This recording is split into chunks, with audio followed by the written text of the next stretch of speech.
ನಮಸ್ತೆ ವೀಕ್ಷಕರೇ, ನೀತಿ ಧ್ವನಿಯ ಮತ್ತೊಂದು ವಿಶೇಷವಾದಂತಹ ವಿಡಿಯೋಗೆ ಸ್ವಾಗತ ಸುಸ್ವಾಗತ.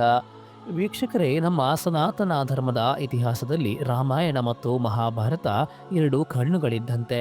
ರಾಮಾಯಣ ನಡೆದಿದ್ದು ತ್ರೇತಾಯುಗದಲ್ಲಿ, ಮಹಾಭಾರತ ನಡೆದಿದ್ದು ದ್ವಾಪರ ಯುಗದಲ್ಲಿ. ಕಾಲಘಟ್ಟಗಳೇ ಬೇರೆಯಾದರೂ ಎಷ್ಟೋ ಬಾರಿ ಈ ಎರಡು ಮಹಾಕಾವ್ಯಗಳ ಘಟನೆಗಳು ಒಂದಕ್ಕೊಂದು ಬೆಸೆದುಕೊಂಡಿವೆ. ಅದಕ್ಕೆ ಸಾಕ್ಷಿ ಎಂಬಂತೆ ಇಂದಿನ ಈ ವಿಡಿಯೋದಲ್ಲಿ ನಾವು ಒಂದು ರೋಚಕ ಘಟನೆಯ ಬಗ್ಗೆ ತಿಳಿಯಲಿದ್ದೇವೆ. ಅದು ಮಹಾಭಾರತದ ಶ್ರೇಷ್ಠ ಬಿಲ್ಲುಗಾರ ಅರ್ಜುನ ಮತ್ತು ರಾಮಾಯಣದ ರಾಮಭಂಟ ಹನುಮಂತನ ನಡುವೆ ನಡೆದ ಒಂದು ಸ್ವಾರಸ್ಯಕರ ಕಾದಾಟ. ಅರ್ಜುನನು ತನ್ನ ಸೋಲಿನ ಅವಮಾನ ತಾಳಲಾರದೆ ಆತ್ಮಹತ್ಯೆಗೆ ಮುಂದಾದಾಗ ಹನುಮಂತನು ಅವನನ್ನ ತಡೆದಿದ್ದು ಏಕೆ? ಆಂಜನೇಯನು ಅರ್ಜುನನ ರಥದ ಧ್ವಜದ ಮೇಲೆ ಕುಳಿತುಕೊಳ್ಳಲು ಕಾರಣವೇನು? ಈ ಎಲ್ಲ ಪ್ರಶ್ನೆಗಳಿಗೆ ಇಂದಿನ ಈ ವಿಡಿಯೋದಲ್ಲಿ ಉತ್ತರವನ್ನ ನೋಡೋಣ. ನೀತಿಧ್ವನಿಯ ಮಾಹಿತಿಗಳು ಹಾಗೂ ವಿಡಿಯೋಗಳು ನಿಮಗೆ ಇಷ್ಟವಾದರೆ ದಯವಿಟ್ಟು ಲೈಕ್ ಮಾಡಿ, ಕಮೆಂಟ್ ಮಾಡಿ. ಹಾಗೆ ನೀವು ಇದುವರೆಗೆ ನಮ್ಮ ನಿತ್ಯಧ್ವನಿ ಯೂಟ್ಯೂಬ್ ಚಾನಲ್ ಸಬ್ಸ್ಕ್ರೈಬ್ ಮಾಡಿಕೊಳ್ಳದೇ ಇದ್ದರೆ ಈ ಕೂಡಲೇ ಸಬ್ಸ್ಕ್ರೈಬ್ ಮಾಡಿಕೊಳ್ಳಿ, ಲೈಕ್ ಮಾಡಿ, ಸಪೋರ್ಟ್ ಮಾಡಿ. ವೀಕ್ಷಕರೇ, ಆಂಜನೇಯ ಸ್ವಾಮಿ ಚಿರಂಜೀವಿ, ಯುಗಗಳು ಉರುಳಿದರೂ ಹನುಮಂತನ ಅಸ್ತಿತ್ವ ಶಾಶ್ವತ. ಒಮ್ಮೆ ಪಾಂಡವ ಮಧ್ಯಮನಾದ ಅರ್ಜುನ ತೀರ್ಥಯಾತ್ರೆಗೆಂದು ದಕ್ಷಿಣದ ರಾಮೇಶ್ವರಕ್ಕೆ ಬರುತ್ತಾನೆ. ಅಲ್ಲಿ ಶ್ರೀರಾಮನು ಲಂಕೆಗೆ ಹೋಗಲು ವಾನರ ಸೇನೆಯ ಸಹಾಯದಿಂದ ನಿರ್ಮಿಸಿದ ಬೃಹತ್ ರಾಮ ಸೇತುವೆಯನ್ನ ಅರ್ಜುನ ನೋಡುತ್ತಾನೆ. ಸಮುದ್ರದ ಮೇಲೆ ತೇಲುತ್ತಿರುವ ಆ ಕಲ್ಲುಗಳನ್ನ ನೋಡಿದ ಅರ್ಜುನನ ಮನಸ್ಸಿನಲ್ಲಿ ಒಂದು ಸಂಶಯ ಮೂಡಿತ್ತು. ಜೊತೆಗೆ ತಾನೊಬ್ಬ ಶ್ರೇಷ್ಠ ಧನುರ್ಧಾರಿ ಎಂಬ ಅಹಂಕಾರವು ಜಾಗೃತವಾಯಿತು. ಅಲ್ಲಿಯೇ ಸಮುದ್ರ ತೀರದಲ್ಲಿ ಒಬ್ಬ ಸಾಮಾನ್ಯ ವಾನರನು ರಾಮಧ್ಯಾನದಲ್ಲಿ ತೊಡಗಿರುವುದನ್ನು ಅರ್ಜುನ ಗಮನಿಸುತ್ತಾನೆ. ವಾನರನ ಧ್ಯಾನಕ್ಕೆ ಭಂಗ ತರುತ್ತಾ ಅರ್ಜುನನು ನಗಲಾರಂಭಿಸಿದನು. ಧ್ಯಾನದಿಂದ ಎಚ್ಚೆತ್ತ ಆ ವಾನರನು, ಏಕೆ ಮಾನವ, ನನ್ನನ್ನು ನೋಡಿ ನಗುತ್ತಿದ್ದೀಯಾ ಅಥವಾ ನನ್ನ ಭಕ್ತಿಯನ್ನು ನೋಡಿ ನಗುತ್ತಿದ್ದೀಯಾ ಎಂದು ಪ್ರಶ್ನೆಯನ್ನ ಮಾಡುತ್ತಾನೆ. ಆಗ ಅರ್ಜುನನು ಅಹಂಕಾರದಿಂದ ಉತ್ತರಿಸುತ್ತಾನೆ, ನಾನು ನಿನ್ನನ್ನ ನೋಡಿ ನಗುತ್ತಿಲ್ಲ, ಈ ಕಲ್ಲಿನ ಸೇತುವೆಯನ್ನು ನೋಡಿ ನಗುತ್ತಿದ್ದೇನೆ. ನಿಮ್ಮ ಪ್ರಭು ಶ್ರೀರಾಮ ಎಷ್ಟೇ ಆದರೂ ಒಬ್ಬ ಶ್ರೇಷ್ಠ ಬಿಲ್ಲುಗಾರನಲ್ಲವೇ? ಸಮುದ್ರ ದಾಟಲು ಕಪಿಗಳ ಕೈಯಲ್ಲಿ ಕಲ್ಲುಗಳನ್ನು ಹಾಕಿಸಿ ಕಷ್ಟ ಪಡುವ ಬದಲು ತನ್ನ ಬಾಣಗಳಿಂದಲೇ ಕ್ಷಣಾರ್ಥದಲ್ಲಿ ಸೇತುವೆಯನ್ನ ಕಟ್ಟಬಹುದಿತ್ತಲ್ಲವೇ? ರಾಮನಿಗೆ ಅಷ್ಟು ಸಾಮರ್ಥ್ಯವಿರಲಿಲ್ಲವೇ ಎಂದು ವ್ಯಂಗ್ಯವಾಗಿ ಕೇಳುತ್ತಾನೆ.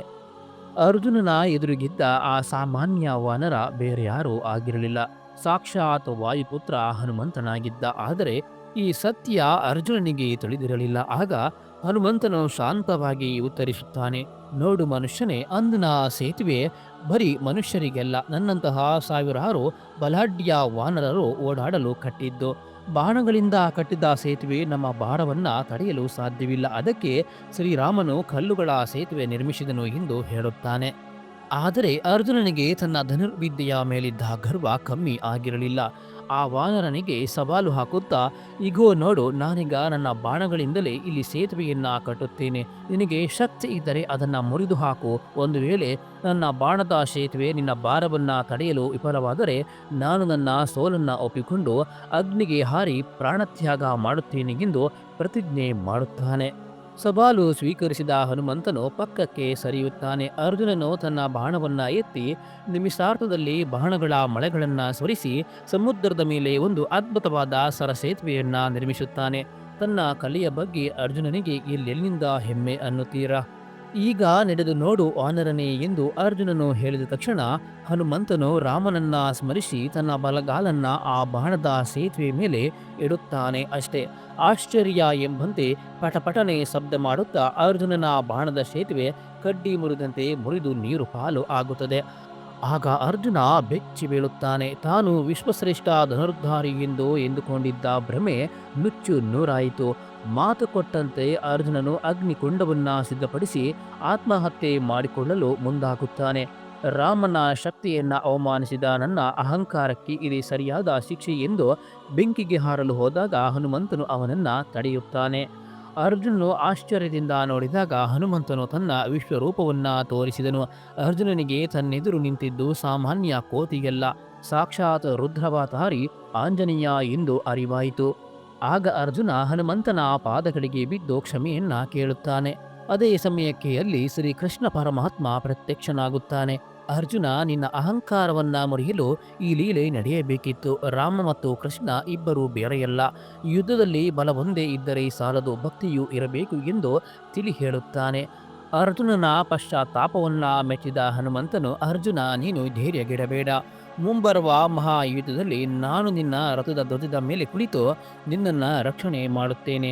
ನಿನ್ನ ರಥವು ಎಂತಹ ಅಸ್ತ್ರಗಳಿಗೂ ಜರ್ಜರಿತವಾಗದಂತೆ ನಾನು ಕಾಪಾಡುತ್ತೇನೆ ಎಂದು ವರವನ್ನ ನೀಡುತ್ತಾನೆ ಆಂಜನೇಯ ಸ್ವಾಮಿ. ವೀಕ್ಷಕರೇ, ಇದೇ ಕಾರಣಕ್ಕೆ ಕುರುಕ್ಷೇತ್ರ ಯುದ್ಧದಲ್ಲಿ ಅರ್ಜುನನ ರಥವನ್ನ ಕಪಿಧ್ವಜ ಎಂದು ಕರೆಯಲಾಯಿತು. ಯುದ್ಧ ಮುಗಿದ ನಂತರ ಶ್ರೀಕೃಷ್ಣನು ಅರ್ಜುನನನ್ನ ರಥದಿಂದ ಕೆಳಗೆ ಇಳಿಸಿದ ತಕ್ಷಣವೇ ಹನುಮಂತನು ಧ್ವಜದಿಂದ ಹಾರಿ ಹೋದನು. ಆಗ ಇಡೀ ರಥವೇ ಭಸ್ಮವಾಯಿತು ಎಂದು ಮಹಾಭಾರತದಲ್ಲಿ ಹೇಳಲಾಗಿದೆ. ಆದರೆ ಹನುಮಂತನ ರಕ್ಷಣೆ ಇರುವವರೆಗೂ ರಥ ಸುರಕ್ಷಿತವಾಗಿತ್ತು. ಭಗವಂತನ ಸೇವೆಗೆ ಭಕ್ತಿ ಬೇಕೇ ಹೊರತು ಅಹಂಕಾರವಲ್ಲ ಎಂಬುದನ್ನು ಈ ಕಥೆ ನಮಗೆ ತಿಳಿಸಿಕೊಡುತ್ತದೆ. ವೀಕ್ಷಕರೇ, ಈ ಮಾಹಿತಿ ನಿಮಗೆ ಇಷ್ಟವಾಗಿದ್ದರೆ ದಯವಿಟ್ಟು ಈ ವಿಡಿಯೋವನ್ನು ಲೈಕ್ ಮಾಡಿ, ಕಮೆಂಟ್ ಮಾಡಿ ಹಾಗೂ ನಿಮ್ಮ ಸ್ನೇಹಿತರೊಂದಿಗೆ ಈ ವಿಡಿಯೋವನ್ನು ಹಂಚಿಕೊಳ್ಳಿ. ಹಾಗೆ ಇದುವರೆಗೆ ನೀವು ನಿತ್ಯಧ್ವನಿ ಯೂಟ್ಯೂಬ್ ಚಾನಲ್ ಸಬ್ಸ್ಕ್ರೈಬ್ ಮಾಡಿಕೊಳ್ಳದಿದ್ದರೆ ಈ ಕೂಡಲೇ ಸಬ್ಸ್ಕ್ರೈಬ್ ಮಾಡಿಕೊಳ್ಳಿ, ಸಪೋರ್ಟ್ ಮಾಡಿ. ಧನ್ಯವಾದಗಳು. ಜೈ ಶ್ರೀರಾಮ್.